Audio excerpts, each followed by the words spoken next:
Once the patient was into the triage area, in the treatment area, more advanced care was taking place, more definitive therapy. And that's where the paramedics' role was coming in. More advanced airway maneuvers were taking care of patients, were intubated endotracheally. IVs were started for fluid replacement, and basically that was the type of advanced care that was taking place. The actual true definitive care was held off until the patient arrived at the hospital. So the cooperation and interaction between paramedics and emergency medical technicians, basic emergency medical technicians on scene, was really that they had a common ground to be working at as they were dealing with basic situations and basic treatment. We had probably 15 serious burn patients, some critical. We had several minor burns with patients that were involved in heavily traumatized situations. The trauma that we saw for the most part was head injury and severe limb injury. Surprisingly, there was relatively few survivors of chest and abdominal injuries. The limb injuries and the head injuries were taking place from seats that were tumbling down the runway that had broken apart from the rest of the aircraft, in two sections of the aircraft that appeared to me anyway to have disintegrated for the most part. One of our hospitals in the city is a designated trauma center, so our patients who are suffering primarily from multiple system trauma were initially triaged to that hospital. The other hospital in the city is a designated burn center, and patients whose primary problems were burns were initially triaged to that hospital. Transport time by ground from the triage area to the hospitals was actually pretty similar to transport time by air. Approximately 7 or 8 minutes would elapse from the time the patient left the triage treatment area until they arrived at the hospital. We have one hospital that's about 2 miles further north, and we could add another 2 minutes onto that. And you could also shave off approximately 2 minutes for helicopter operations. Understand that in our community, when we deal with helicopter operations, there's also a ground transport component where the patient is transported from the helipad the half a block or a block into the hospital. So that adds another minute to helicopter transport time. We have a procedure at United Airlines. I think United Airlines was the first airline to start it, called CLR, which is Command Leadership Resources. And it is a program designed to maintain or to pull the maximum knowledge and ability and cooperation from any one pilot in a group so that we all work in a very cohesive group. I am firmly convinced that we use that to the utmost ability in this incident the last week. Everyone either helped in running the airplane, flying the airplane, or doing the many radio reports that were required, dealing with the flight attendants, dealing with the passengers, dealing with the center. Everybody kicked in. Everybody offered their own assistance without being told, and everyone acted as a group, agreeing among ourselves before any particular thing was done. And that was, of course, I think, a very important part of the survival. We have a lot of experience here, and it showed up in the cockpit. There is no substitute, as far as I'm concerned, in experience. And we had it, and it showed that experience is very important. Flight 232 and the patients and the victims that we cared for will always be a part of the burn unit. We saw 6 major burn injuries that night that were admitted to our unit. The first patient that we received had an approximately 50% burn. Initially there was relief because initially we thought there could not possibly be anyone in that crash that we could help. We thought that there would be no survivors. When there were survivors, there was initial joy, and then when we saw the extent of the injury, it was like, my God, how many are we going to see like this? The burn injuries were one thing, and we're used to dealing with burns. I think what we were not prepared for is the other injuries. There was so much laceration, shrapnel injuries, and broken bones. And we're used to seeing some of that, but these patients were very severely injured. They had multiple injuries. There was a lot of fear on their part, a lot of panic on their part, that they knew, I think, and they could sense that things were going to be okay, that we were going to get control of the situation. It was a unique situation because the families were not here right away. And in one area, I guess that gave us time to get the patients cared for and get them settled before we talked with the families. But it made it, I think, a time where the patients probably were needier because they needed somebody there with them to reassure them, to hold their hand, to let them know what was going on. And so that's a role we filled until the families came. We take care of not only thermal injuries, but also all types of skin injuries. So if the skin is denuded, if it is abraded, if they have an open wound, then we also see that kind of patient.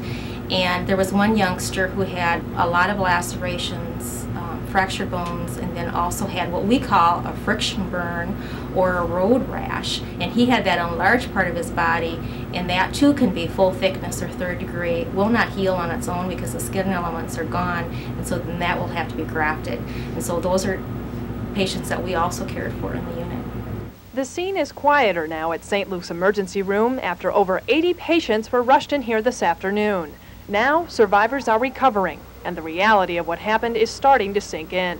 The Hardman family was going to Chicago for a wedding, and they say when they crashed, it was chaos.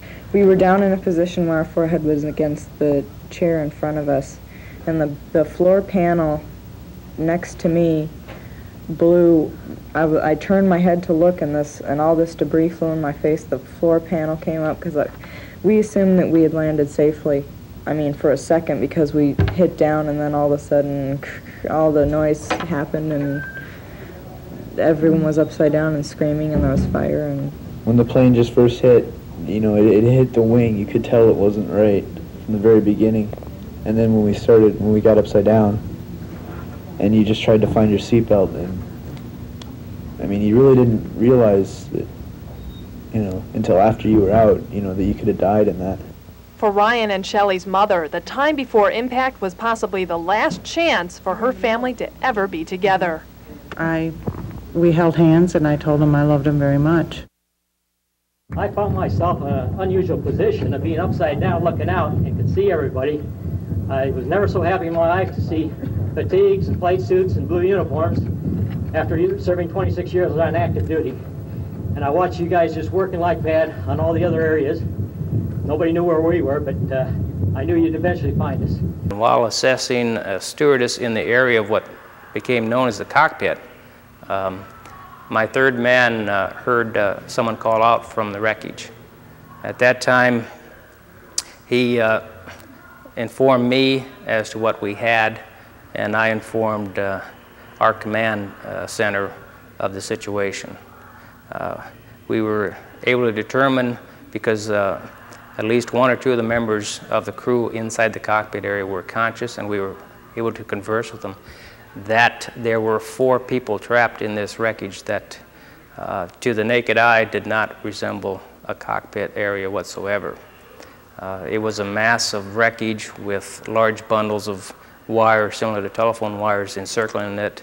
There was no skin, outside skin of the plane on the wreckage, and it was quite surprising to find that we had 4 victims there. We were dealing with a structure which was not something we were used to. A car, a truck, a vehicle, you're used to certain points of access, certain things to consider in extricating a victim. Something like this, a piece of wreckage that we're not familiar with that has basically been crushed around the crew members. There was nothing to go by. It was basically, we winged it. We had really no idea what to expect.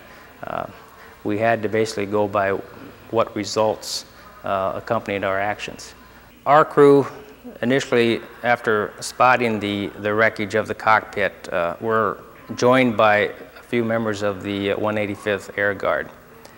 And basically, we started to try to cut some of the wires that encircled this wreckage so that we could try to lift the structure if at all possible. We used things such as hacksaws, side cutters, anything we could use to cut these bundles of wire. And what proved to be best were hacksaws. After we cut those wires and were able to reach in on some of the crew members and cut their seat belts off, we tried lifting this wreckage and immediately saw that we were unable to.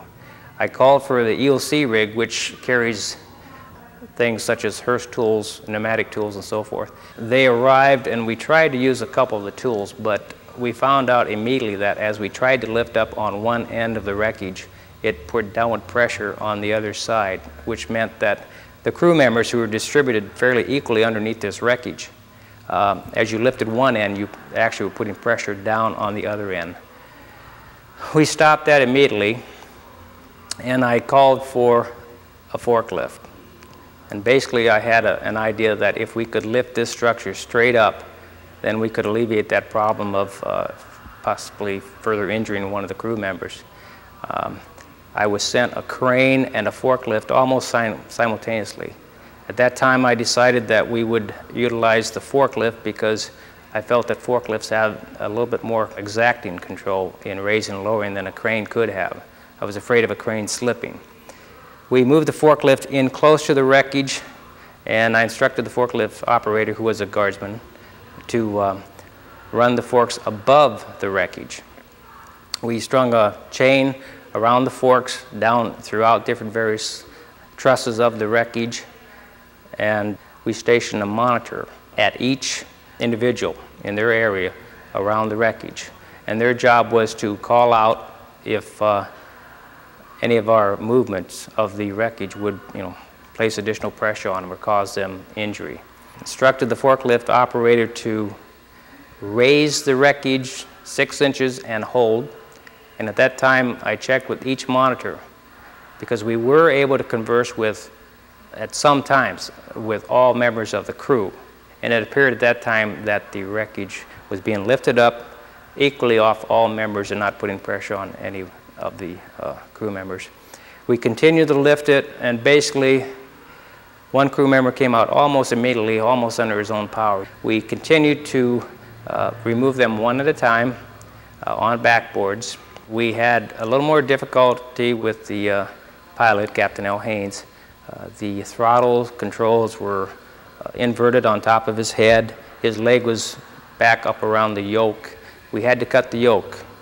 Once we cut the yoke and we were able to move the wreckage enough to basically free him through a small hole, we removed him on a backboard and then proceeded to get the last crew member.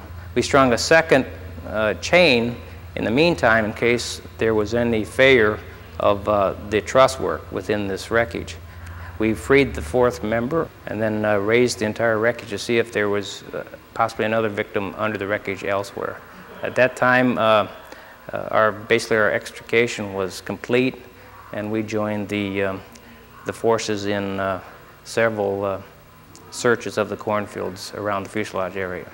Has there been a morgue set up? They are setting up a morgue, and there are still some bodies inside the fuselage, and that's how we just really don't know the answers yet.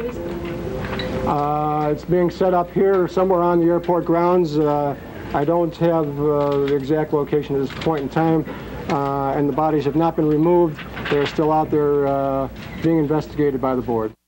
When I was going to the scene, the first reports that I had is we had potentially 200 victims, and you had to start thinking of how you were going to handle 200 victims.